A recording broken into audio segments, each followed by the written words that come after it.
N Sreekumar. നോക്കൂ, ഇത്രയധികം ഇടങ്ങളിൽ പ്രശ്നമുണ്ട്. പത്തനംതിട്ടയിലും ഒക്കെ എല്ലായിടത്തും, തിരുവല്ലയിൽ എല്ലായിടത്തും പ്രശ്നങ്ങളാണ്. കരുനാഗപ്പള്ളിയിൽ, കൊഴിഞ്ഞാമ്പാറയിൽ, തിരുവല്ല ടൗണിൽ, പത്തനംതിട്ട കൊടുമണ്ണിൽ, ഈ പാലക്കാട് ഒറ്റപ്പാലത്ത് ഇങ്ങനെയൊക്കെ സമാന്തര സമ്മേളനം നടത്തുന്നു, കൊടിയുയർത്തുന്നു, കയ്യാങ്കളി നടത്തുന്നു. ഇത്രയധികം ആരോപണങ്ങൾ വന്നതുകൊണ്ടാണ് സാധാരണഗതിയിലാണ് എങ്കിൽ, എന്നിട്ട് പോലും CPM ഔദ്യോഗികമായ പ്രതികരണം നടത്താൻ തയ്യാറുമല്ല. സാധാരണഗതിയിലാണ് എങ്കിൽ ഇത് പ്രതിപക്ഷത്തിന്റെയും മാധ്യമങ്ങളുടെയും ഒരു സൃഷ്ടി എന്ന നിലയ്ക്ക് മാത്രം അഡ്രസ് ചെയ്യപ്പെടുന്ന ഒന്നായിരിക്കില്ലേ?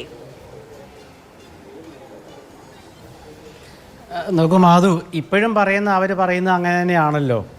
അതായത് CPMൻ്റെ ഉള്ളിലത്തെ കാര്യങ്ങളൊക്കെ റിപ്പോർട്ട് മാധ്യമങ്ങൾ ചെയ്യുമ്പോൾ അത് മാധ്യമ സൃഷ്ടിയാണെന്നാണ് പറയുന്നത്. പക്ഷേ ഇവർക്ക് CPMൻ്റെ കേരളത്തിലെ നേതൃത്വത്തിന് അവരുടെ ഏരിയ ലോക്കൽ ബ്രാഞ്ച് തലത്തിലുള്ള നേതാക്കന്മാരെ വിലയിരുത്തുന്നതിൽ ഒരു പരാജയം സംഭവിച്ചിരിക്കുന്നു എന്നുള്ളതാണ്.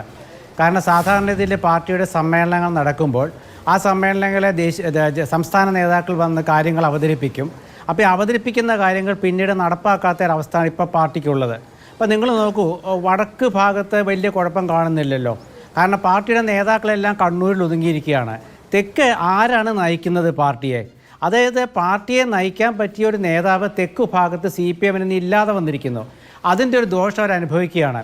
അത് പഴയ കാലത്താണ് VS ഉണ്ടായിരുന്നു, ഇപ്പോൾ G സുധാകരൻ അങ്ങനെയില്ല. ആനത്തലവട്ടം ആനന്ദം മരിച്ചുപോയി, PK ഗുരുദാസൻ അദ്ദേഹം വിശ്രമ ജീവിതത്തിലേക്ക് പോയിരിക്കുന്നത്. അങ്ങനെ ഒരുപാട് വിഷയങ്ങളുണ്ട്. അപ്പോൾ ആരാണ് തെക്കൻ തിരുവിതാംകൂറിൽ ഈ പാർട്ടിയെ നയിക്കുന്നതാണ്?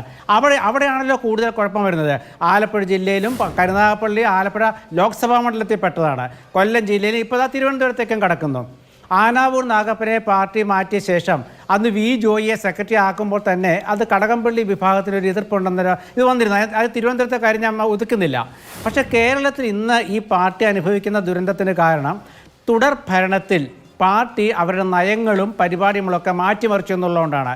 ഞാൻ ഒടുവിലത്തെ ഉദാഹരണം മാത്രം എടുക്കുക. ഇപ്പോൾ പാലക്കാട്ട് കഴിഞ്ഞ ആ തെരഞ്ഞെടുപ്പ് കാലത്ത് അവിടുത്തെ CPMൻ്റെ 3 നേതാക്കൾ, NN കൃഷ്ണദാസ്, മന്ത്രി രാജേഷ്, അതുപോലെ തന്നെ പാർട്ടി ജില്ലാ സെക്രട്ടറി, അവിടുത്തെ മുൻ കേന്ദ്ര കമ്മിറ്റി AK ബാലൻ, ഇത്രയും പേർ പറഞ്ഞ കാര്യങ്ങൾ, അതായത് സന്ദീപ് വാര്യരെക്കുറിച്ചും സരനെക്കുറിച്ചും ഒക്കെ പറഞ്ഞ കാര്യങ്ങൾ, ഇതൊക്കെ ഒന്ന് എടുത്തു നോക്കുക. അതുപോലെ തന്നെ പാർട്ടിക്ക് എന്തായിരുന്നു മാധു ഒരു അജണ്ട?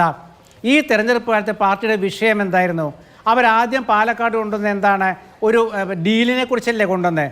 അപ്പോൾ പാർട്ടി പ്രവർത്തകരെ നേതാക്കൾ പഠിപ്പിച്ചതല്ല തെരഞ്ഞെടുപ്പ് കാലത്താണെങ്കിൽ ഏത് കാലത്തും പ്രാവർത്തികമാക്കുന്നത്.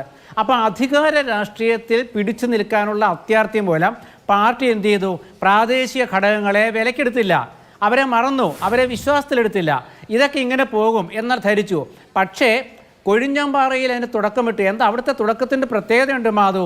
കാരണം അവിടെ പാർട്ടി പതാക ഉയർത്തി ബദൽ സമ്മേളനത്തില്. പാർട്ടി പതാക ഉയർത്തി മാത്രമല്ല, ഇപ്പൊ അത് പാർട്ടി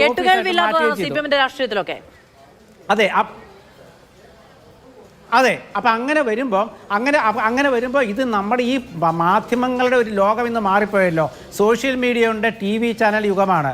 അപ്പോൾ ഒരു ബ്രാഞ്ചിൽ നടക്കുന്ന കാര്യം മറ്റൊരു ബ്രാഞ്ചിൽ അറിയുകയാണ്. അപ്പോൾ ഇവർക്ക് ആവേശം കൂടുകയാണ്. അതായത് ഈ പാർട്ടിയുടെ പണ്ട് MA ജോൺ പറഞ്ഞൊരു കാര്യമുണ്ട്, പാർട്ടിയിലെ അച്ചടക്കം എന്ന് പറയുന്നത് അടിമത്തമല്ലെന്ന് MA ജോൺ പറഞ്ഞിട്ടുണ്ട്. അത് ഇന്നാണ് ശരിയായിരിക്കുന്നത്. MA ജോൺ അന്ന് പറഞ്ഞത് കോൺഗ്രസിൽ നിന്ന് പ്രാവർത്തികമായില്ല. പക്ഷേ ഇന്ന് CPM അത് മനസ്സിലാക്കുന്നു. എന്ത് അച്ചടക്കം അടിമത്തമല്ല.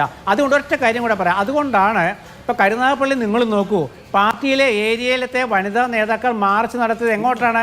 പാർട്ടി ഓഫീസിലേക്ക്. അപ്പോൾ അവരെ തടഞ്ഞതാരാണ്? പാർട്ടിയുടെ പോളിറ്റ് ബ്യൂറോ മെമ്പറായ മുഖ്യമന്ത്രിയുടെ പോലീസ്. എന്താണ് ചെയ്യേണ്ടിയിരുന്നത്?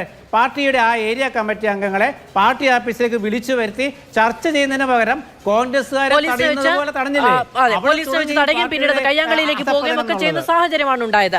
അങ്ങനെ ഒരു ഡയലോഗിന് പോലും സ്കോപ്പില്ലാത്ത തരത്തിൽ ഈ പറയുന്ന ആഭ്യന്തര പ്രശ്നം രൂക്ഷമായി എന്നുള്ളതാണ് അത് ചൂണ്ടിക്കാണിക്കുന്നത്. അതൊക്കെ നമ്മൾ ഉയർത്തുകയും ചോദ്യങ്ങളായി ഉന്നയിക്കുകയും ഒക്കെ ചെയ്യുന്നുണ്ട്. പരിഹരിക്കുമെന്നുള്ളതാണ് പാർട്ടി സെക്രട്ടറിയുടെ മറുപടി.